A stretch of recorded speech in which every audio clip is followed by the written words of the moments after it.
Kung Gen Z ka ngayon, naniniwala ka, maa-afford mo ba na bumili ng sarili mong bahay? O pakiramdam mo, kahit anong sipag mo, kahit ilang taong ka magtrabaho, parang kathang isip na lang to. Kung yan ang gusto mong malaman kung afford mo pa o hindi, tapusin mo tong video na ito.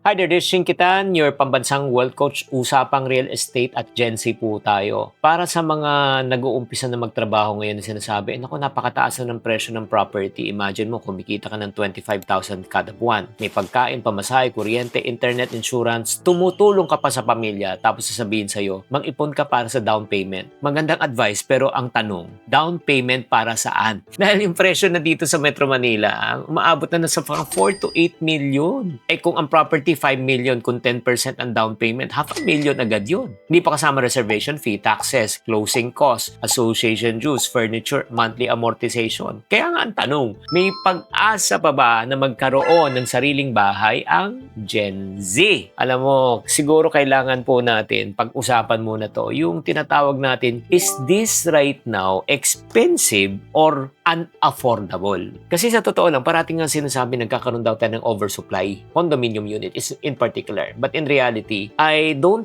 totally agree 100% na oversupply. But I do believe, I don't know if you will agree with this, type agree na lang sa comment section, property sector, especially in the condo sector, is already overpriced. Kasi marami pa rin Pilipino ang kailangan ng bahay. Hindi lang nila ma-afford. Tama? Kasi pwedeng mahal ang bahay sa isang bansa, pero kung mataas din ang income ng mga tao, di ba, kakayanin. Pero yun nga, hindi nagmamatch yung income versus the taas ng presyo. Tanungin mo sarili mo na, is it expensive or just unaffordable? Magkano ba kinikita mo? Magkano ba ang property? Magkano monthly payment? Siguro, gaano kalaki ng bahagi ng income mo ang dapat maubos sa housing? In reality, kung if you ask me, dapat maximum lang 25 to 30%. Ibig sabihin yan, ganito, para sa karamihan na kumikita ng 25,000, hindi sapat kanyang kinikita para sila ay maka-afford ng affordable housing dito po. Pwera na lang kung tinatawag natin na ang babayaran mo lang nasa 5,000 to 8,000 pesos per month. Tama? Kaya kailangan po natin maintindihan talaga. Iba ang panahon noon, iba ang panahon ngayon. Bakit dati mas madaling makabili ng property? Kasi nung older generation, yung mga panahon ng mga magulang po natin, nakakapag-ipon sila, di ba? Or if not naman, sa totoo lang, ang goal is maghanap ng stable na trabaho. Pagkatapos niyan, kukuha ng bahay,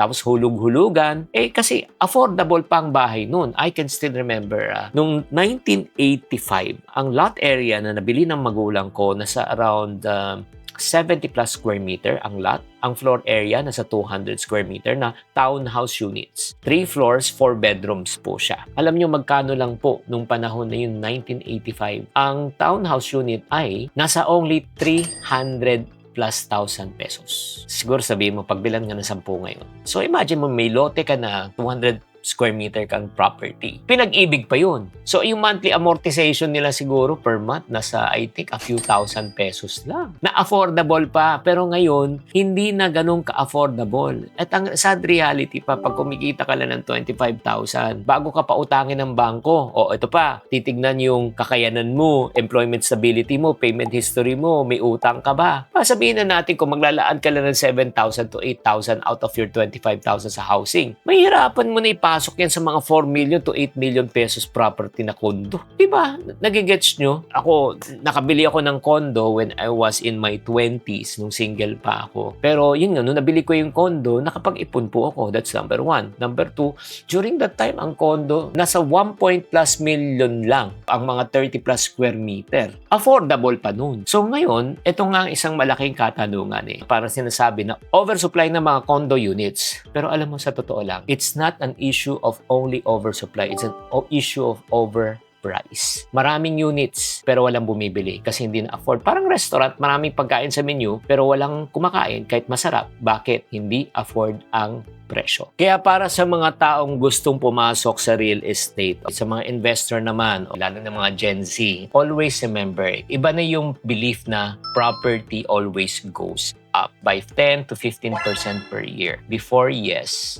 nung mababa pa ang presyo. Pero ngayon hindi na guaranteed ngayon. May mga lugar na mabilis tumaas, may mga lugar na mabagal na po ngayon. Depende sa location, sa demand, infrastructure, interest rate, supply, property type, at condition ng economy. Kaya delikado ba bumili ng condominium units ngayon? Well, it's all depends on your, again, capability, number one. At the same time, kailangan mo ba talaga yan? Kung gagamitin mo yan for personal use dahil proximity, malapit lang yung workplace mo, trabaho mo, negosyo mo doon, by all means. Pero kung ngayon, titignan mo lang siya na automatic investment siya, siguro kailangan pag-isipan mo muna. Again, hindi lahat ng kondo walang demand dahil definitely in some areas like BGC talaga, yung mga condominium units doon ay super in demand pa rin. Kaya para sa mga Gen Z, paano na kung di ko afford ngayon, pwede ba ako mag-rent? Well, let me tell you the truth and the truth will set you free. Renting is not a failure.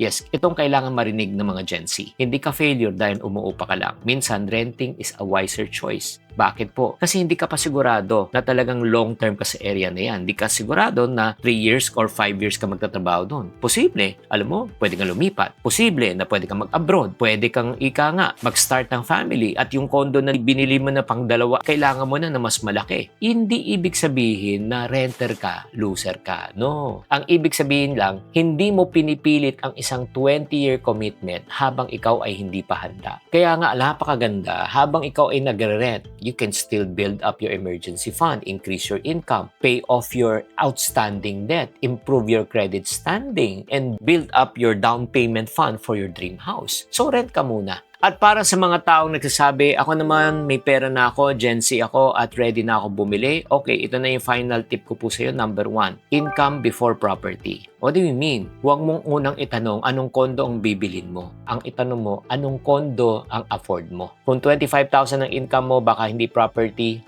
hunting ang first move. Alam mo, kailangan mo more income, career growth, skill building, freelancing, magnegosyo ka, commission-based work. Pag tumaas ng income mo, usap tayo ulit. Number 2, buy for utility, not for prestige. Huwag ka bumili para masabi mo lang property owner ka. Bilhin mo ang bagay na tunay mong gagamitin. Tanungin mo sarili mo, malapit ba sa trabaho mo? Kaya mo bang bayaran to? May demand ba to kung ipaparent ko? Safe ba ang location? May transportation ba? Maganda ba ang amenities na ito? Diba? Para in the near future, kung i-flip mo, pwede mo i-flip. Number 3, build a specific property fund.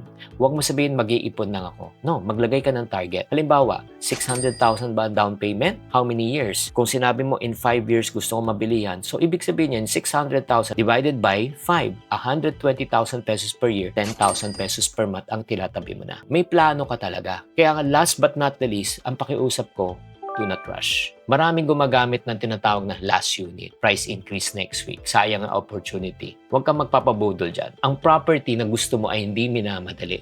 Alam mo, lahat ng property na makikita mo talaga maganda yan. Maniwala ka. Pero always remember, minsan once in a lifetime mo lang gagawin yan. So dito na siguro ang malaking usapan. Hindi lahat ng housing problem ay maayos sa budgeting. Kung hindi mo kayang i-budget ang 25,000 pesos per month para makabili ka ng 8 million pesos worth of property, so ibig sabihin po niyan, huwag mo munang pilitin.